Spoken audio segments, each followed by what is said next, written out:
Meu livro Histórias Mal-Assombradas de Portugal e Espanha, ele compõe uma série intitulada Contos para Não Dormir, e ele é o volume 5. A série está no livro sexto já.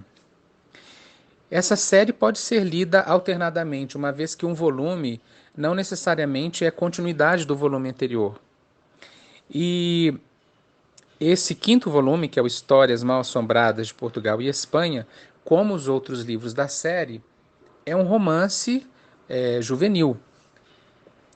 Apesar da série se chamar Contos para Não Dormir, a rigor não é um livro de contos, né? Unidades separadas umas das outras, com início, meio e fim, digamos assim, né? Pensando num conto mais clássico, não é essa a proposta. É justamente porque o personagem principal, que é um garoto chamado André, e ele se repete por toda a série, ele sempre vive aventuras no sítio dos avós, quando ele está de férias ou quando é feriado.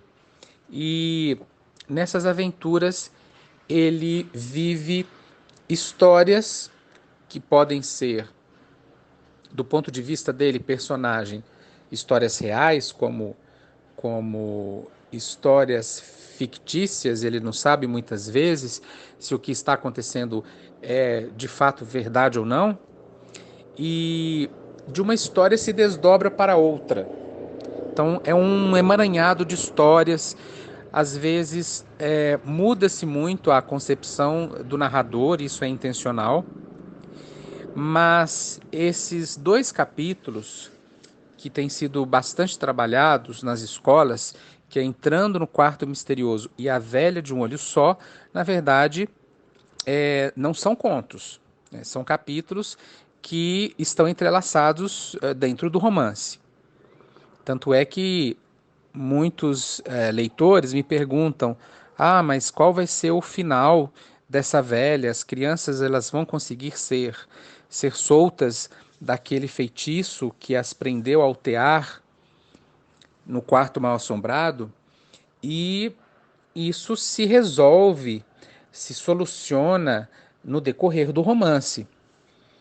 Tanto é que tem um dos últimos capítulos se chama De Volta ao Quarto Misterioso e depois o fim que levou a velha Ciclope, porque ela é uma velha de um olho só. Ela tem dois olhos que são apenas rasgos, são simbólicos, mas ela tem um olho no meio da testa, como um ciclope. E nesse livro especificamente, o André ele está em busca da sua origem familiar. Tem uma temática muito recorrente nesse volume que é: quem sou eu? De onde eu vim? Quais são os meus antepassados? Então André vai em busca da origem do próprio sobrenome.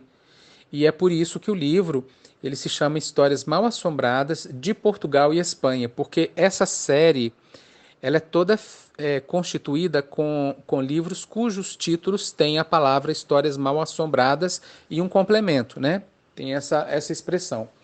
Então, o primeiro é Histórias Mal Assombradas em volta do fogão de lenha.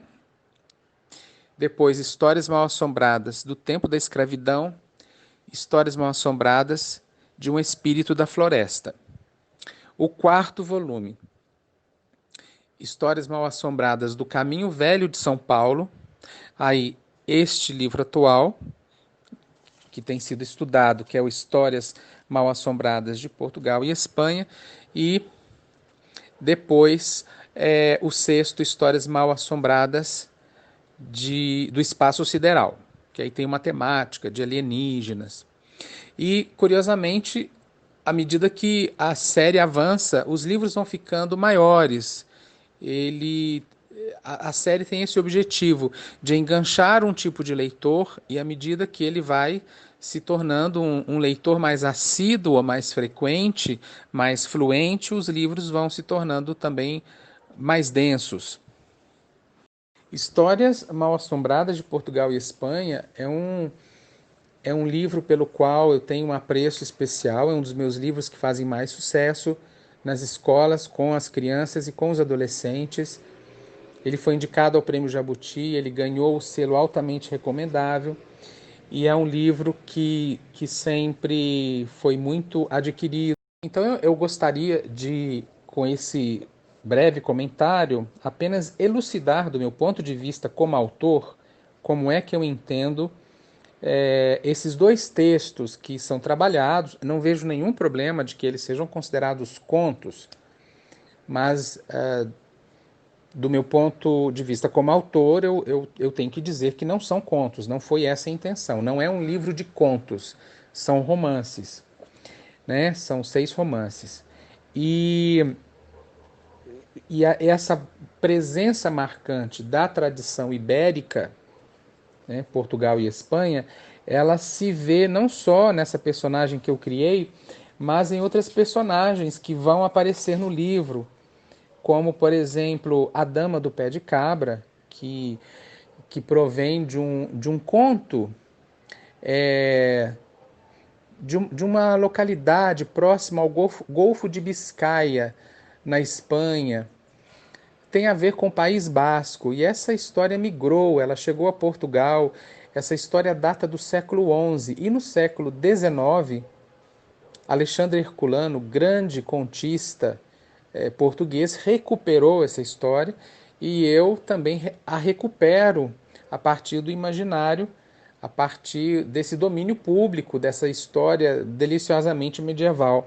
Então, junto, né, entrelaçada como, como tramas de um tear, pegando a metáfora da medonha velha de um olho só, existem outras histórias: a Dama do Pé de Cabra, o Homem que Enganou a Morte, a Padeira, a história da Chorona, né, que é hoje uma lenda muito popular no México. Então é esse entrelaçamento de tradições e ao mesmo tempo de reinvenções que eu trago nesse livro chamado Histórias Mal Assombradas de Portugal e Espanha.